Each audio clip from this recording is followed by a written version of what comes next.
Welcome to Cooking School. Today's show is all about cooking with wine.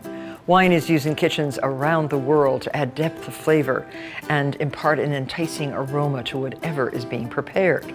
Today I'm sharing with you some of my favorite wine-enhanced dishes, which, by the way, also happen to be great for entertaining. Boeuf bourguignon is a classic French dish made with beef that's been slowly braised in red Burgundy and garnished with cremini mushrooms and sautéed pearl onions. Cioppino turns the fresh catch of the day into a tasty tomato and white wine-based fish stew. Chicken Marsala is named for the Italian fortified wine that it's made with. Richly flavored with mushrooms, it's elegant enough for guests and easy enough for a weeknight meal. And finally, pears poached two ways, one in spice-infused red wine, the other in a delicate white wine.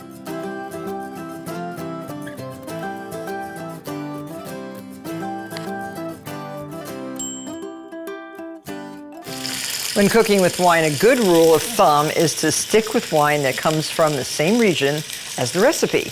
Because we're making Boeuf bourguignon, which originates in Burgundy, we'll be using a red Burgundy in this recipe. One thing that you do need is a bouquet garni. It's a French word or words that refers to a bunch of herbs that are tied together and wrapped up in cheesecloth. So we have rosemary, thyme, and lots of parsley. Flat leaf Italian parsley, which is very fragrant. Notice I have a big piece of cotton cheesecloth right here in this bowl. We have one head of garlic, which is about 12 cloves, still in their skins. You just smash them a little bit to emit all those great flavors. One large onion peeled and chopped. Peppercorns, about 12 or so. 2 carrots peeled and sliced. All of that goes into our cheesecloth pouch, which is called the bouquet garni. So tie it with a cotton string. So there you have it. And I tied it just in a bow so I can release it and throw it away, the insides.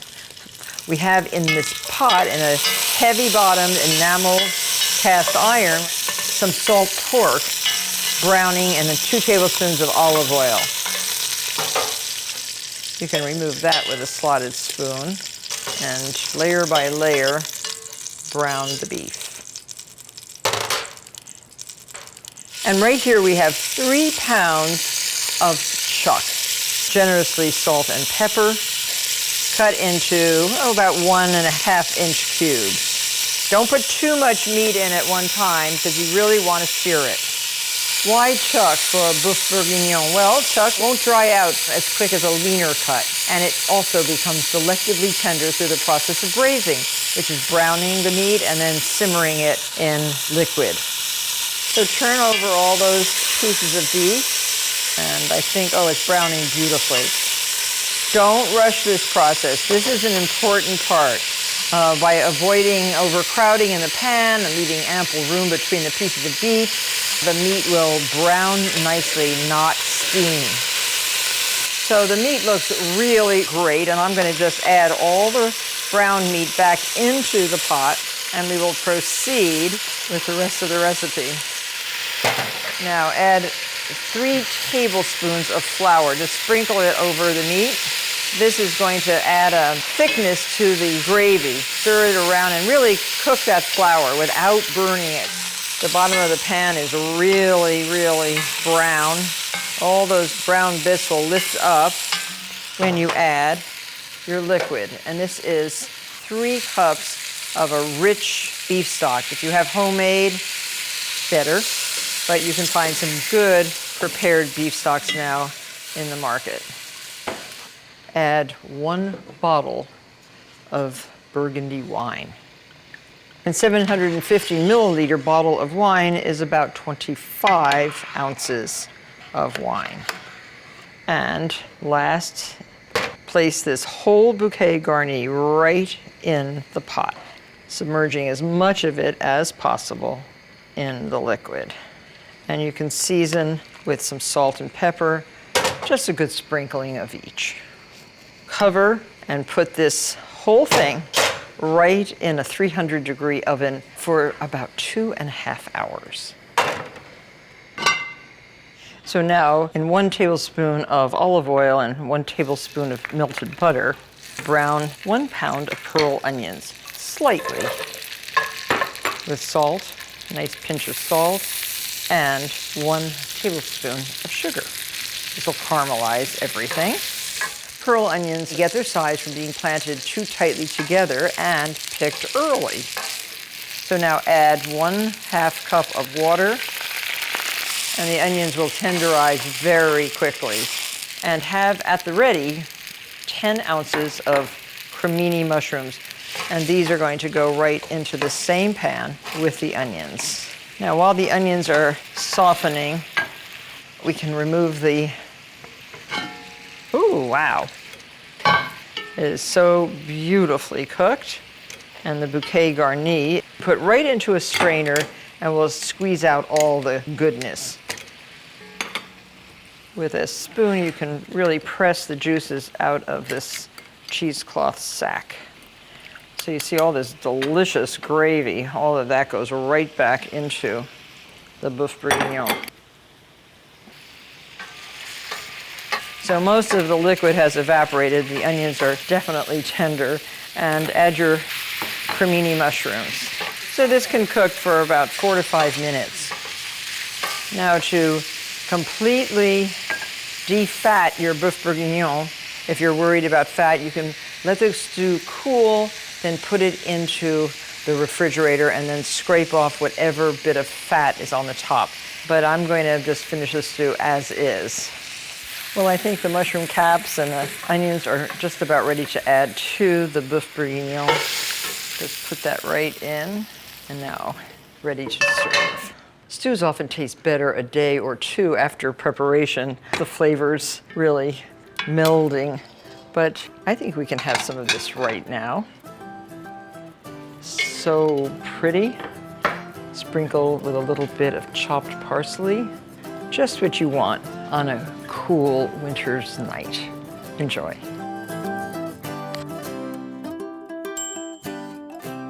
Now I'd like to show you how to make cioppino. It's a tomato-based seafood stew, and it was said that it was invented by San Francisco's Italian and Portuguese immigrant fishermen in the 19th century. Their ever-changing recipe was based on the day's catch, which in the Bay Area meant clams and mussels and shrimp and fish.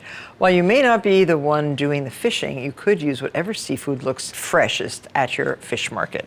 Start with a large bulb of fennel and cut this fennel. Reserve the tops. This can be put into the stock pot. Very tasty. And just coarsely chop this or slice it. I kind of like it sliced. And just go across. And in a deep saucepan in which you're going to cook the entire cioppino, heat 1/4 cup of olive oil. And the aromatics, including the fennel, go right into that pan. And this is delicious raw too, with a vinaigrette on it. I love it, icy cold. And to this, we're going to add some delicious spices, a pinch of saffron, a bay leaf, and I always kind of crush the bay leaf, 2 teaspoons of oregano, and 2½ teaspoons of thyme leaves, 1/2 teaspoon red pepper flakes, 1 large onion, peeled and chopped. And again, you can make this your own by the way you cut your vegetables and by the assortment of fish that you add to your stew. And I have 4 cloves of garlic, peeled and very finely minced. So cook until translucent, not browned. Now, 1 whole can, 28 ounces of peeled tomatoes. I like these broken. You can squeeze them with your fingers, but you can also just cut them with a large kitchen scissor. I don't know if you've done this before, but it works. So now tomatoes go in.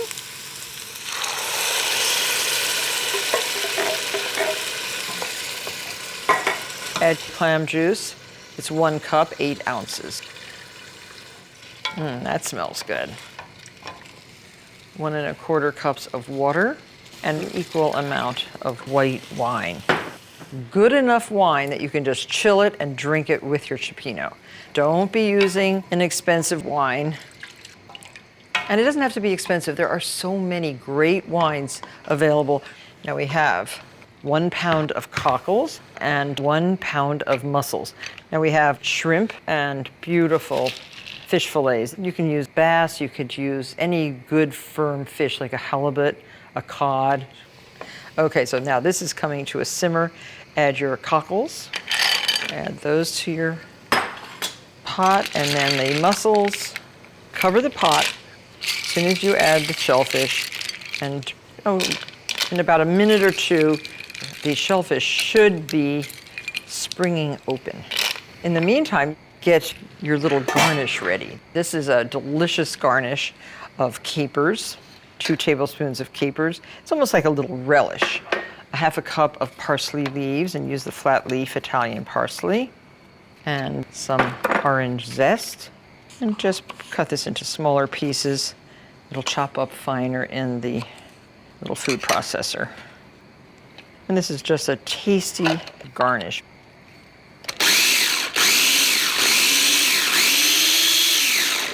So how pretty that is. Add a little bit of orange juice just to moisten it. A 1/4 cup, it'll be about half an orange. And add a 1/4 cup of olive oil.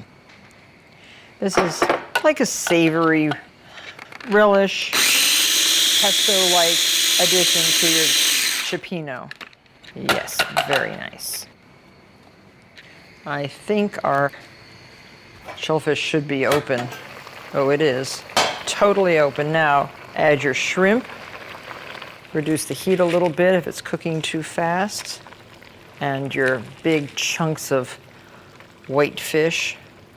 Gently stir this into the liquid. You don't want to be mean. This is a gentle stir. Now cover again, adjust the heat, and cook for 2 or 3 more minutes, no longer.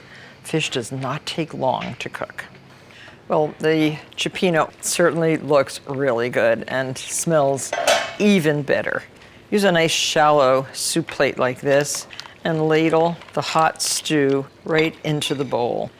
I've already tasted the Cioppino, and it does taste really good. And you don't have to add anything else to this particular Cioppino. Wow, does that look great.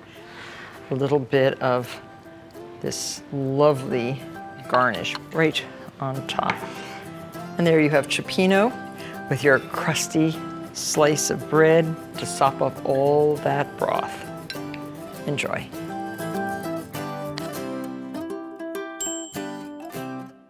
Chicken Marsala. It gets its name from the Italian fortified wine that's used to create the rich mushroom sauce that accompanies the cutlets. This quick and easy to prepare dish is a standard of old school Italian restaurants, where you often find it prepared or finished tableside in a chafing dish. You need some boneless, skinless chicken breasts, and we want to butterfly these, make them very flat. So cut down the middle to about 1/4 inch of the bottom, and then cut this way, again making the cutlet as flat as possible by cutting, and then we'll finish the job by pounding. So there, and then turn this one around. That should do. Now put this on a piece of plastic wrap, cover with another piece of plastic wrap, and then pound. All to an even thickness. Mad at someone today? Make some cutlets. There, very nice. And this can be dredged in flour along with the others. We're using a very, very fine instant flour, 3/4 cup. So fine, it's so silky. It's like a beach in the Galapagos where the sand is just this fine. So beautiful, and we'll not put a heavy crust on our cutlets. 1 teaspoon of salt, 1/2 teaspoon of pepper. Mix that all into the flour. Then dredge your cutlets. 3 tablespoons of olive oil on medium-high, and just lightly flour. See, there's no big heavy coating. And if the oil is hot enough, we want to brown the meat and cook the cutlets quickly. Only takes a couple minutes per side, so watch carefully. Dredging the chicken in flour helps to kind of caramelize the outside of the chicken before the inside becomes overcooked and tough. It also helps ultimately to thicken the sauce, giving it a velvety consistency. If you can fit one more right in here. So now 10 ounces of clean, sliced cremini mushrooms. Those are those brown button mushrooms, which are so tasty. And you saute those in a little bit of olive oil in the same pan in which you sauteed the chicken. Season with a touch of salt and pepper. Mushrooms are a good part water, and they start to exude their moisture very quickly over heat. And now to the mushrooms, add 1 cup of dry Marsala. If you want a little theater, you can do that. People love the alcohol burning off. Very scary but fun.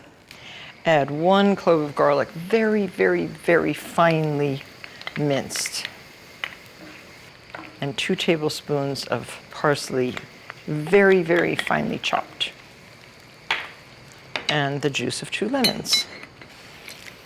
So basically 3 tablespoons of lemon. These are very small lemons, so I'm using 2. But let that reduce a little tiny bit. While the sauce is reducing, I will plate these beautiful chicken cutlets. This is a bonus right there. And we have amazing, amazing chicken here. So pretty. Marsala is made in Sicily. Its flavor can range from sweet to dry, and it's used as a dessert wine or aperitif sometimes, and it is one of the most favorite wines in Sicily. So now our sauce is reduced enough. Add 2 tablespoons of unsalted butter and just stir that in. Just slightly enrich. And spoon the mushrooms over. You can serve this with rice. You can serve this with pasta, with a salad. And any way you choose, I think your family will utterly adore the delightful flavor of chicken marsala. You can take a little bit more parsley and sprinkle it all over the chicken cutlets. So here we have an Italian classic, which will certainly turn into a quick and easy family favorite. Try it, you're gonna love it.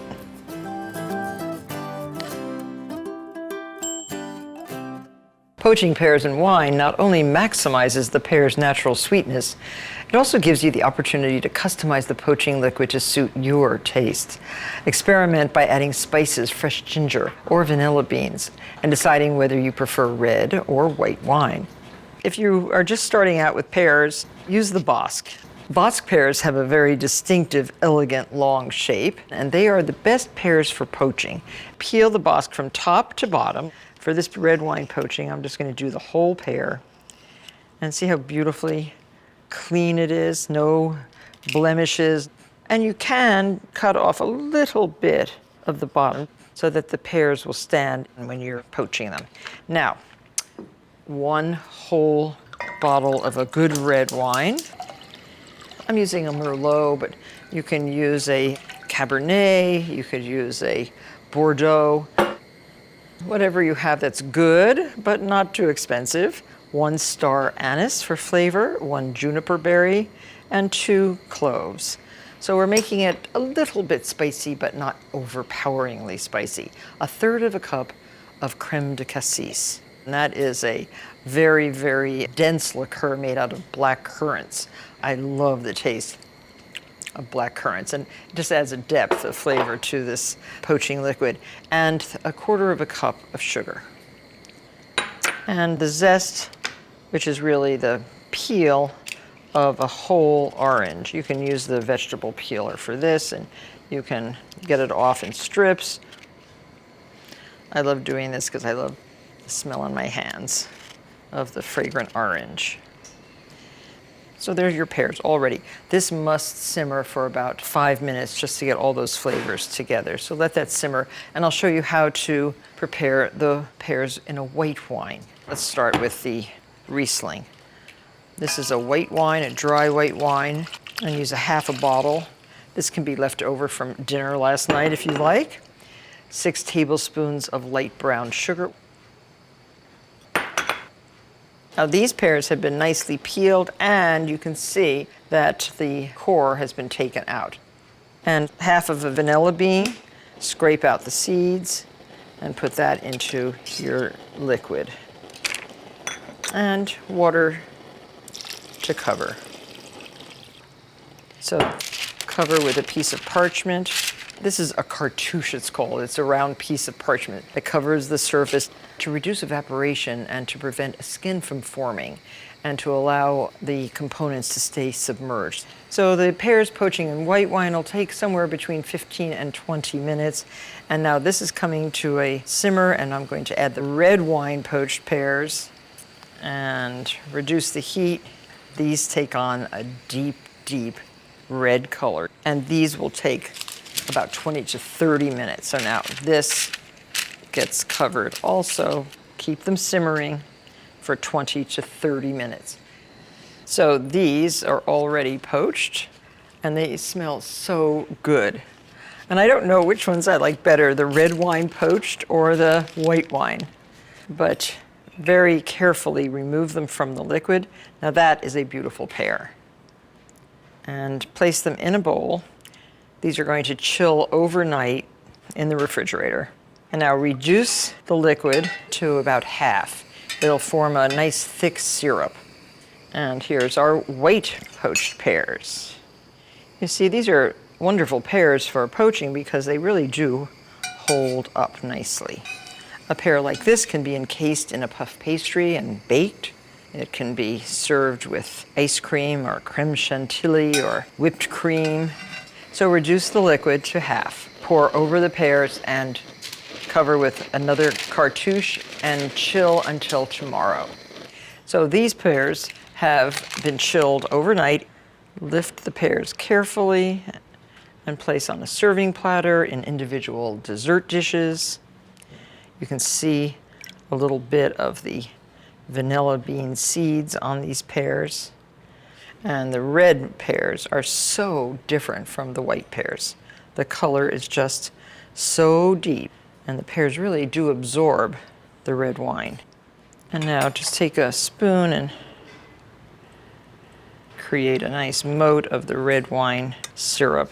Served in a white platter like this. Oh, it's just so beautiful. And definitely serve with whipped cream, creme pâtissière, very nice. And here's the white syrup, which I'm just going to pour right into this bowl. These would be gorgeous on a dessert buffet, and they are certainly an elegant ending to any meal. Thank you all very much for watching, and I'm going to see you on the next episode of Cooking School. Remove the pits from a peach, a plum, and a nectarine. Slice each piece of fruit into half-inch wedges. Add to a pitcher along with 16 pitted cherries. Pour in 3 tablespoons peach liqueur and 1 bottle dry white wine. Stir to combine and chill for at least an hour. Add 4 cups ginger ale and ice before serving.